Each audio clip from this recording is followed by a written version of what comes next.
안교 인사에서도 말씀드린 것처럼 오늘 안식일학교 순서는 제가 준비했는데요. 많은 성도분들이 작년 9월에 저희 어머니와 남편인 필립과 함께 제가 이스라엘에 다녀온 것을 알고 계실 텐데요. 이미 성지순례를 다녀오신 분들도 있겠지만 지금과 같이 전쟁이 일어나기 전 가장 최근에 다녀온 것은 제가 아닐까 싶습니다. 이제 다시 그곳을 방문할 수 없을지 모르니 조금 늦었지만 다녀온 경험을 나누려고 합니다.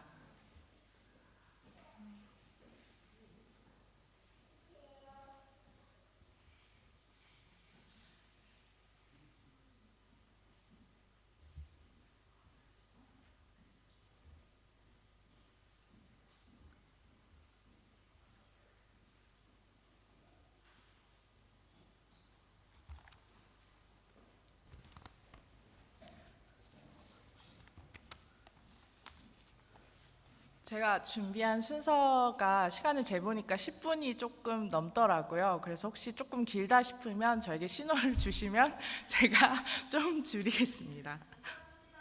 네, 감사합니다.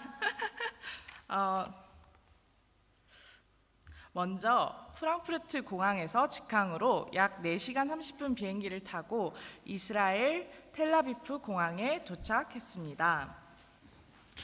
텔아비프의 첫 인상은 높은 건물과 오래된 건물이 공존하는 풍경이었습니다. 이스라엘 텔아비프의 물가가 세계에서 가장 높은 수준인 것을 알고 계신가요? 항상 1위에서 3위에 랭크되고 있습니다. 독일 마트에서 약 30유로에 구입할 수 있던 양을 이스라엘에서는 50에서 60유로를 지불해야 했습니다. 제가 놀라서 파프리카 가격의 사진을 찍었는데요. 예를 들어 파프리카 한 개의 가격을 보면 12에서 13세킬로, 유로는 3.5유로, 하나로는 4,500원에서 4,800원이었습니다. 텔아비프에서 하루를 보낸 후 다음날 금요일 오전부터 예루살렘으로 이동했어요. 오후 3시 이후부터는 예루살렘의 많은 가게들이 문을 닫고 사진에서처럼 대중교통도 운행되지 않아 서둘러 예루살렘으로 향했습니다. 다음날 토요일 안식일 오전 조금 늦은 시간이었지만 예루살렘에 있는 재림교회를 방문했는데요. 세계 어디에서 보든지 참 반가운 로고인 것 같습니다. 늦었지만 따뜻한 환영을 받고 함께 점심 식사를 하며 예루살렘 여행에 대한 다양한 정보를 얻을 수 있었습니다. 교회를 나와서 예루살렘 올드타운으로 향했습니다.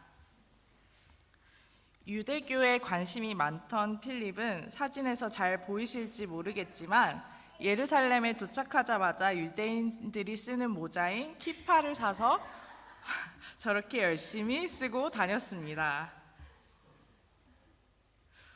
먼저 필립이 가장 보고 싶어 했던 통곡의 벽을 방문했는데요.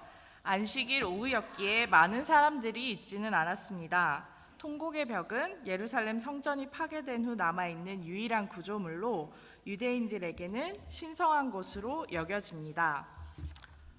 벽 앞에서 기도하는 사람들뿐만 아니라 밖에서 기다리는 사람에게도 안식일이니 핸드폰을 사용하지 말라는 주의를 전하며 다니는 사람들이 있었습니다. 안식일이 지난 후 다음 날에는 사진에서 보이는 것처럼 많은 유대인들이 모여 기도를 하고 있었습니다. 안식일이 지나고 사해 근처 유적지로 버스 투어를 떠났습니다. 첫 번째 목적지는 마사다였는데요. 히브리어로 요새라는 의미이고 황폐한 유대 사막에 우뚝 솟은 거대한 바위 절벽에 자리 잡은 고대 헤롯 왕의 왕궁이자 요새입니다. 이곳에서 로마 제국의 침략으로 유대인 1000여 명이 최후의 항전을 벌였으며 로마인 손에 죽거나 노예로 끌려가는 것보다 이곳에서 자결을 택한 1000여 명의 유대인들의 이야기가 유명한 곳입니다. 유대 광야 한가운데였지만 오랜 기간 버틸 수 있는 양식을 보관할 창고와 750만 리터의 물을 저장할 수 있는 저장고가 있어 목욕탕이 운영이 가능했다는 게 믿기지 않았는데요. 이곳에서 유대인들은 3년 동안 로마 군대에 대항해 버텼으며 3년 동안 로마인들은 사진에서 보이는 것처럼 경사로를 쌓아 끝내 침략에 성공하였다고 합니다. 온몸이 타들어갈 것 같은 더위 속에서 황망한 유대 광야를 보고 있으니 이스라엘의 백성들의 불평도 이해가 안 되지 않았는데요. 구름 기둥이 없이 오랜 세월을 버틸 수 없었을 것이라는 생각도 들었습니다. 두 번째 목적지는 사해 바다였습니다. 실제로는 사해가 바다가 아니라는 것을 다 알고 계시죠? 이스라엘 요르단, 팔레스타인 서안지구 사이에 위치한 이 소금물 호수의 크기가 서울시 면적과 비슷하다고 합니다.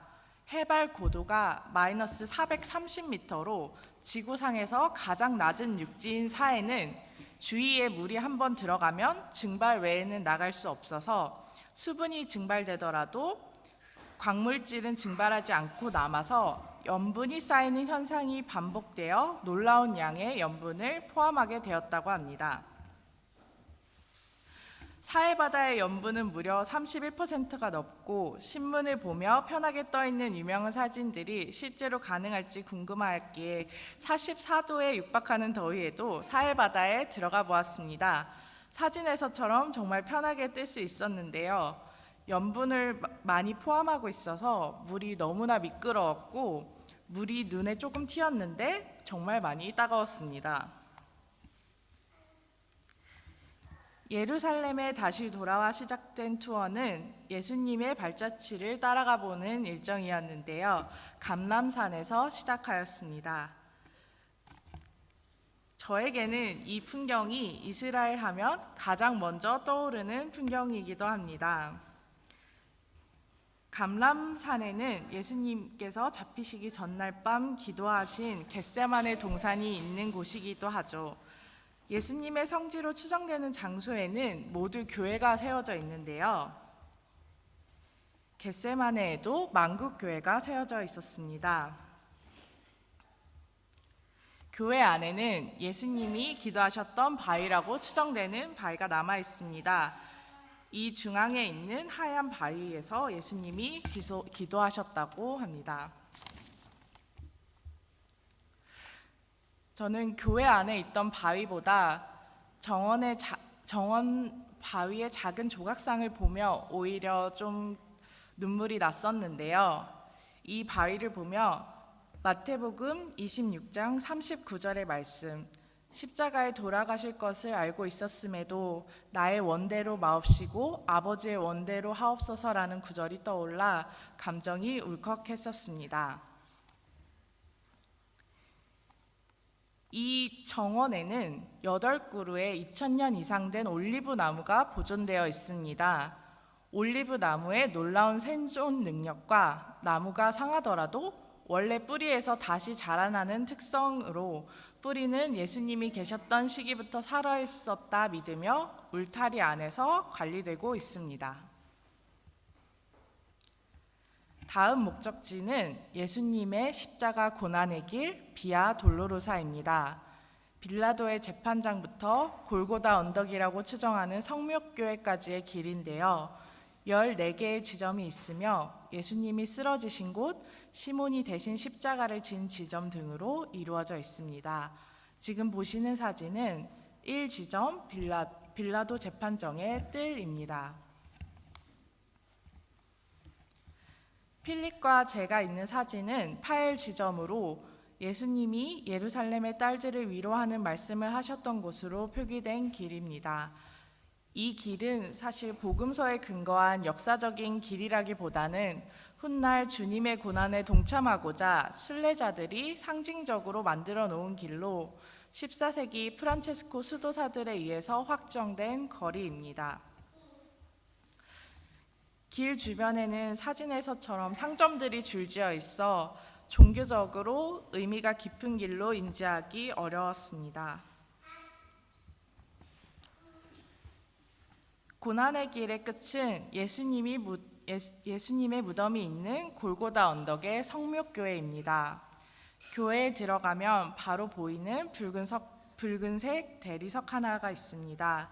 예수님이 돌아가신 후 예수님의 시신에 향유를 바르고 염을 한 돌로 충성하며 만질 수 있어서 각국의 많은 사람들이 이 바위에 손을 얹고 엎드려 기도합니다. 성목교의 중앙에는 예수님의 무덤이 위치하고 있으며 많은 사람들이 이곳에 들어가기 위해 줄을 서 있었습니다. 저도 줄을 서서 들어가 보았는데요. 약 3분 정도의 시간 제약과 사진 촬영이 불가하여 사실 이곳이 예수님의 무덤이었다고 느끼기에는 부족한 시간이었습니다. 이스라엘에서 성지로 불리는 장소들은 대부분 4세기 로마 콘스탄티누스 황제의 어머니인 헬레나 황후가 확정지었고 성목교회 또한 헬레나 황후가 지정한 장소이기에 예수님의 무덤이었던 정확한 장소라고 말할 수 없다고 합니다. 다음은 가버나움을 방문하였습니다. 예수님 시대 당시에 갈릴리 근처 가장 큰 어부 마을이었다고 합니다. 예수님의 사역의 중심지였고 베드로, 안드레, 야고보, 요한, 마태 제자들을 부르셨고 많은 기적을 행하신 예수님의 제2의 고향이라고 부르는 곳이죠. 제일 처음 보게 된 장소는 지붕에서 내려온 중풍병자를 고치신 회당으로 유명한 가버나움 회당입니다. 현재 보이는 부분은 4, 5세기경 석회암으로 지어진 회당 터이며 갈릴리 지방에서 발견된 회당 중 가장 큰 규모라고 합니다. 석회암 밑에는 현무암 기초석이 발견되었는데 고고학자들이 1세기 당시 회당의 잔해라고 확인하여 이곳이 가버나움 회당이라고 추정하는 이유입니다. 베드로의 집터라고 추정한 곳에 지어진 교회가 있으며 집터 옆에는 어부였던 베드로가 물고기를 낚았던 곳인 갈릴리 호수가 있습니다.